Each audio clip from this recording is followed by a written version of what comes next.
Moisés era o homem mais manso da terra? A Bíblia fala isso? Jumenta que fala? Quer saber mais fatos sobre esse? Fica até o final desse vídeo.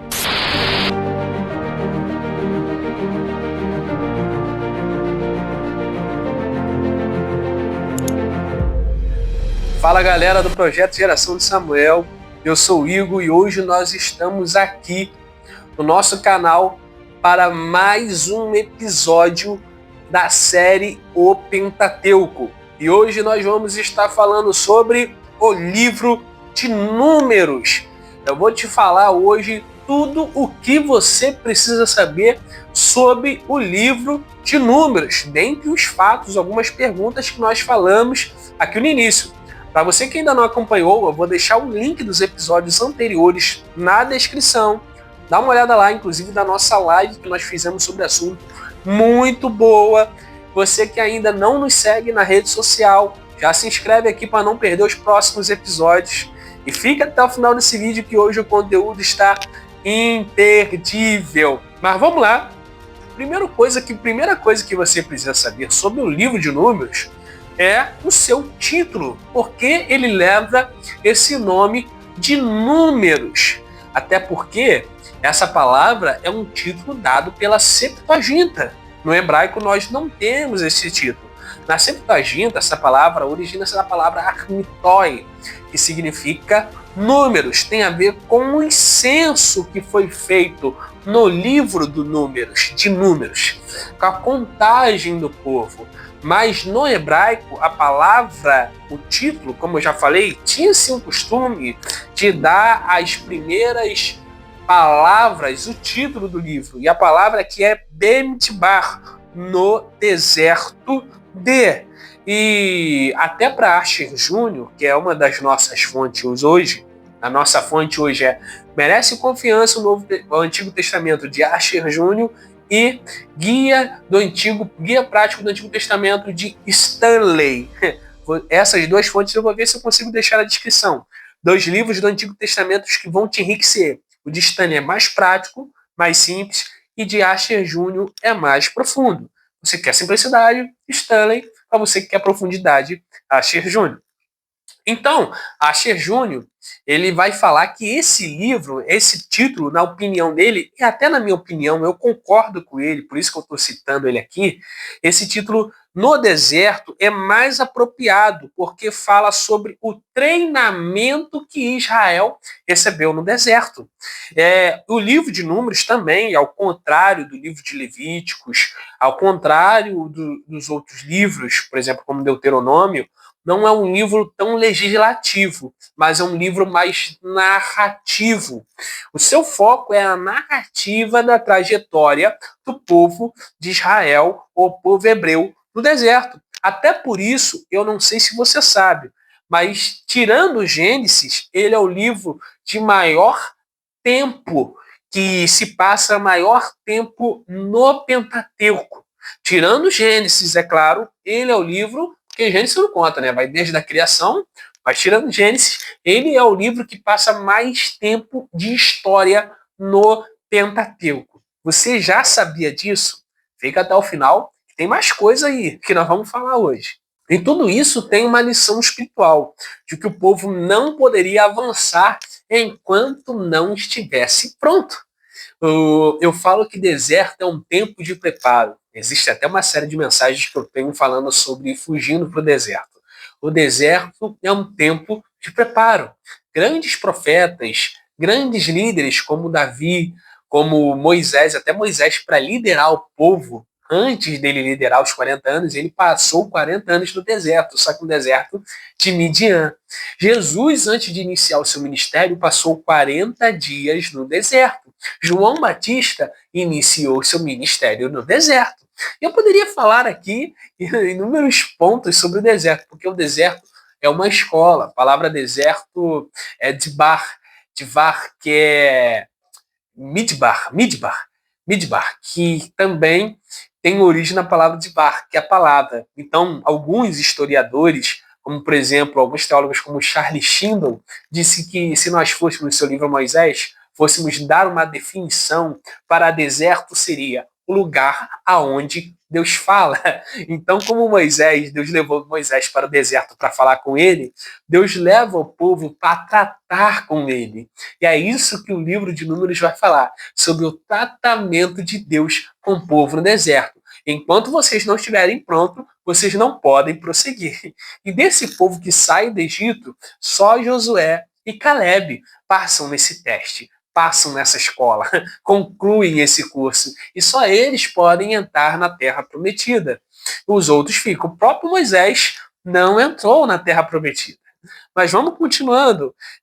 Sobre a autoria de Moisés, e existem algumas pessoas até que entram nesse ponto, porque, por exemplo, como é que Moisés poderia dizer que ele é o homem mais manso da terra? Está lá em Números 12, 3. Números capítulo 12, versículo 3. Era o varão Moisés muito manso, mais do que todos os homens que havia sobre a terra. Como que Moisés poderia escrever isso sobre ele mesmo se ele era tão humilde, se ele era tão manso?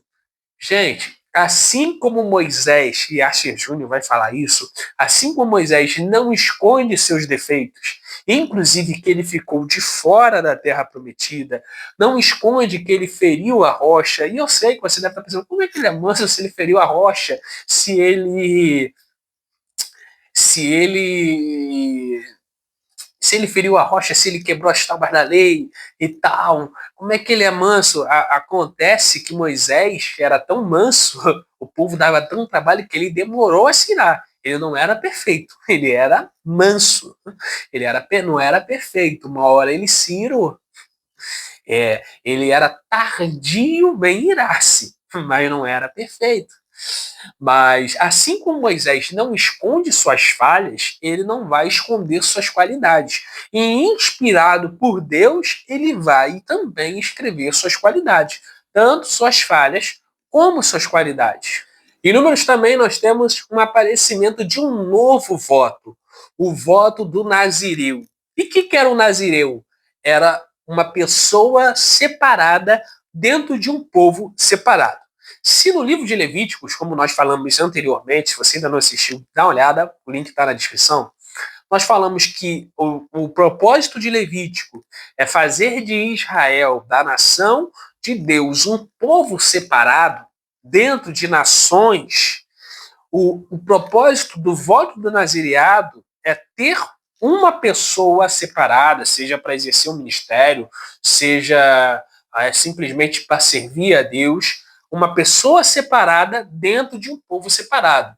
E se o povo separado já tem inúmeras regras, inúmeras recomendações, instruções, essa pessoa separada vão ter mais regulamentações ainda. E dentre essas regulamentações, o que resume o voto do Nazireu, seriam alguns pontos. Dentre eles, não podia cortar o cabelo, a navalha, passar a navalha sobre a cabeça. Nós temos a citação disso, por exemplo, na vida, todo mundo conhece a vida de Sansão. Não poderia comer do fruto da vide, ou seja, não só beber vinho, mas nada que fosse do fruto da vide, da uva. Não poderia aproximar-se de um cadáver. E Sansão, ele toca lá no leão quando ele está morto. Então nós vemos que Sansão, ele só quebrou todos os votos. Cortar o cabelo foi só o último dos votos que Sansão quebrou. Então muita gente fala, ele perdeu porque cortou o cabelo. Não, ele já tinha feito muita besteira antes disso. Então o nazireu, ele tinha que ser uma pessoa separada, ele não podia ser dado, por exemplo, ao vinho. Quando Paulo lá ele fala do presbítero, a ideia é essa, não ser dado ao vinho, não é porque o cara ele seja separado, seja um nazir, um nazireu. Então, se ele pode, para ele julgar, ele tem que estar sóbrio. Ele não pode ser dado ao vinho. Outra coisa, ele tem que ser puro, não pode se contaminar com mortos. Outra coisa, a pessoa tem que olhar, tem que identificar o nazireu, então ele não vai cortar o cabelo. Então, nós temos muitos pontos aqui que o voto do nazireu, é algo assim. E outro, ele não era só para a vida toda não, tá? Ele poderia ser parcial, você poderia cumprir durante um tempo. E quando terminasse o seu voto, você deveria raspar a cabeça. Inclusive, no Novo Testamento, nós temos alguém fazendo isso. Sabe quem é? O apóstolo Paulo, cumprindo parcialmente o voto do nazireado. O próximo ponto é o profeta Balaão e a jumenta falante. Não é o burro do Shrek, é a jumenta falante mesmo na Bíblia. Aparece. A jumenta, ela não profetizou, como alguns dizem. Ah, Deus usou a jumenta para falar com Balaão. Não. Deus simplesmente, vamos dizer assim, deixou a jumenta falar o que ela estava sofrendo. Balaão, ela empaca, Balaão começa a bater e a jumenta vai reclamar com Balaão. Dá uma olhada na história lá. Porque Balaão, ele estava querendo, qual que é o contexto disso? Profetizar contra o povo de Deus. E aí é desse contexto que vai ter aquela palavra que Deus não é homem para que minta, nem filho do homem para que se arrependa. É desse contexto que vai ter aquela palavra, toda ferramenta preparada contra ti não prosperarás. Nós temos inúmeros pontos, inúmeras referências importantes aqui no livro de Números acerca dessas tentativas de Balaão, um falso profeta, um profeta mercenário. Tem muitos pontos aí que muitas linhas teológicas sobre quem seria Balaão, mas dessas tentativas de amaldiçoar o povo de Deus que não deram certo, que foram frustradas pelo Senhor. E a cristologia em Números, aonde Cristo aparece em Números, Igor? Primeiro, no sacerdócio. O sumo sacerdócio era único. Na vara de Arão que floresceu. Quando todo mundo está lá, ó, pronto para pegar Moisés, porque tinha escolhido seu irmão para ser o sumo sacerdote. Eu vou resumir a história, né?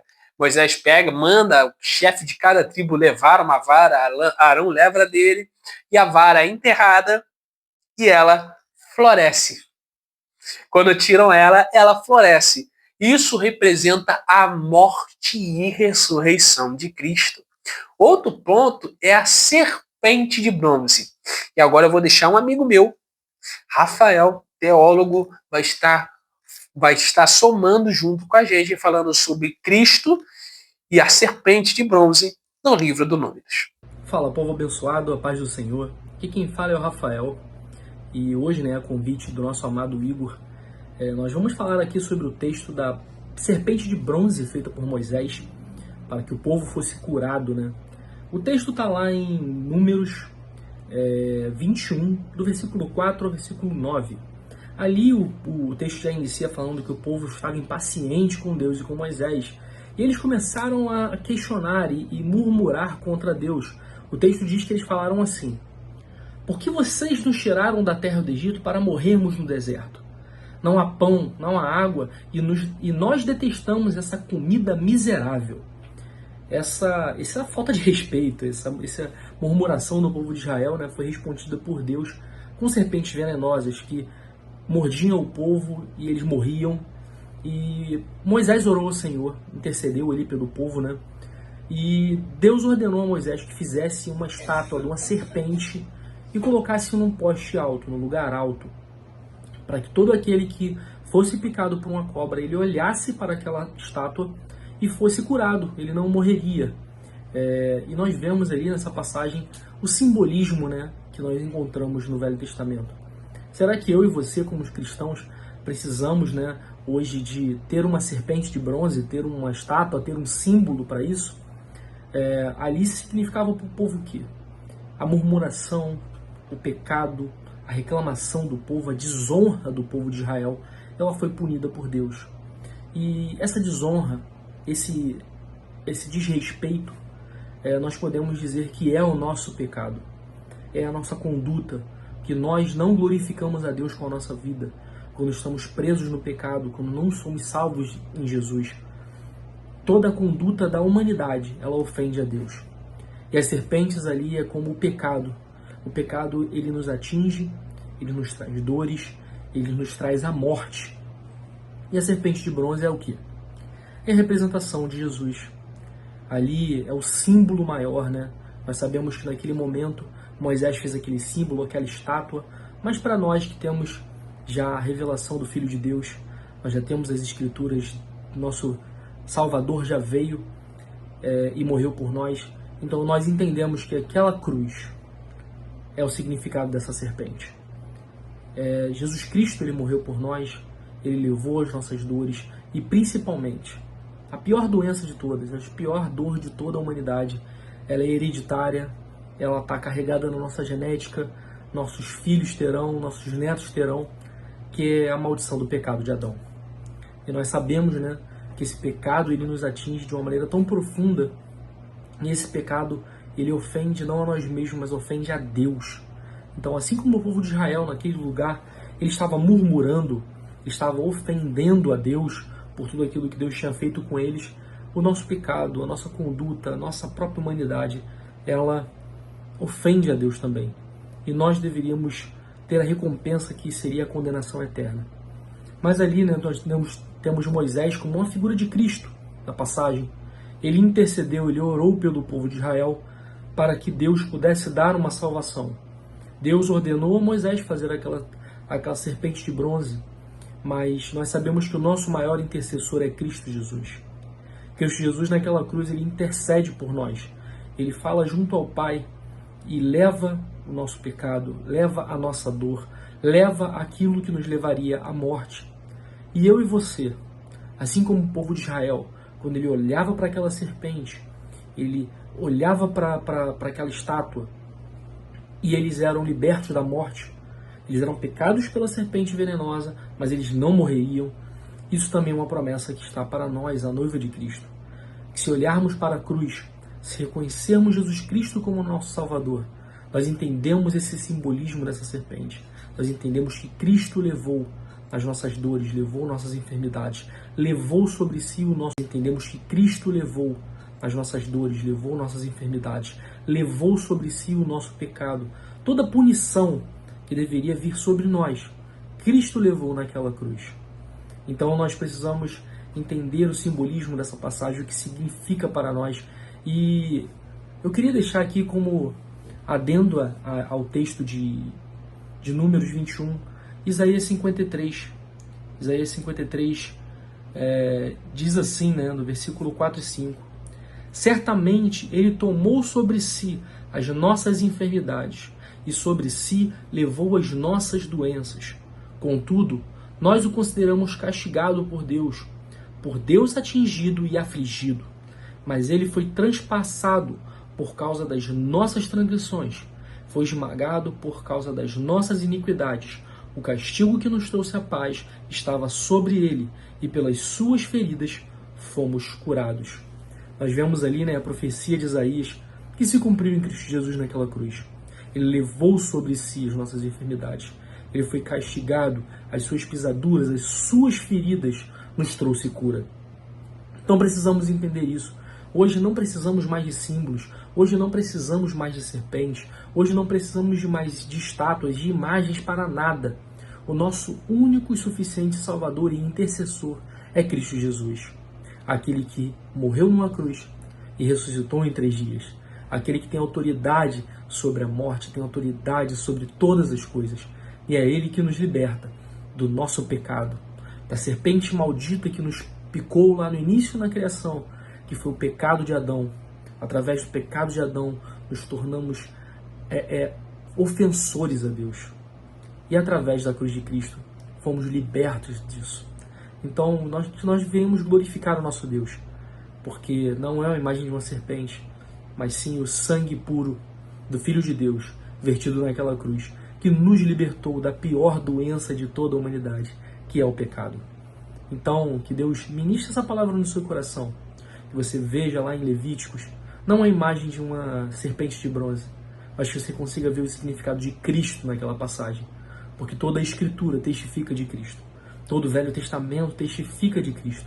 E toda a história da Bíblia, toda a nossa salvação e tudo o que precisamos se resume em Cristo Jesus. Então permaneça firme em Cristo. Tu não precisa de mais nada. Cristo, Ele levou todas as nossas dores, as nossas enfermidades, o nosso pecado, e Ele nos trouxe uma cura definitiva. E aguardamos para que Ele venha em glória eterna, para nos levar para a eternidade, e nos tire da presença do pecado e que nós possamos reinar com Ele. Que o Senhor abençoe a sua vida, essa palavra fique no seu coração. Fique na paz. De Números, ainda dentro do Pentateuco, porque esse livro leva esse nome, porque é neste livro que houve um censo. O censo é uma contagem, tanto no início do livro como no final. É quando Israel é contado para a guerra, para saber quem estava habilitado para a guerra. Por isso leva o nome de Números, porque houve um censo, literalmente uma contagem. No livro de Números, nós podemos perceber uma profecia muito específica para Cristo. É o rei vindouro, descrito como a estrela de Jacó, em Números capítulo 24, versículo 17. A estrela de Jacó, apontando para Cristo. Então nós podemos perceber que seria o rei que derrotaria todos os seus inimigos. E aí, gente, gostaram desse vídeo? Se você gostou, comenta aqui o que você achou, qual a sua dúvida, o que você entendeu. Outra coisa que eu não falei aqui é a disposição das tribos em colunas de marcha. Eu vou ver se eu deixo aqui. Você sabia que o formato do tabernáculo, somado aos acampamentos de Israel, era um formato de cruz? Isso já apontava para a graça de Deus e obra redentora de Cristo na cruz do Calvário por mim e por você. Se você gostou desse conteúdo, é muito importante que nos siga aí no Instagram e fique ligado. Gostou disso? Da disposição das tribos em coluna de marcha? Você já sabia disso? Que era em formato de cruz? Quer saber mais fatos impressionantes sobre o Pentateuco, sobre a Bíblia como essa? Como esse? Nos siga nas redes sociais. Se inscreva aqui no canal, ative o sininho para receber notificação, para não perder o próximo conteúdo, o próximo episódio da série. E não esqueça de deixar o seu like. Deus abençoe sua vida. Graça e paz.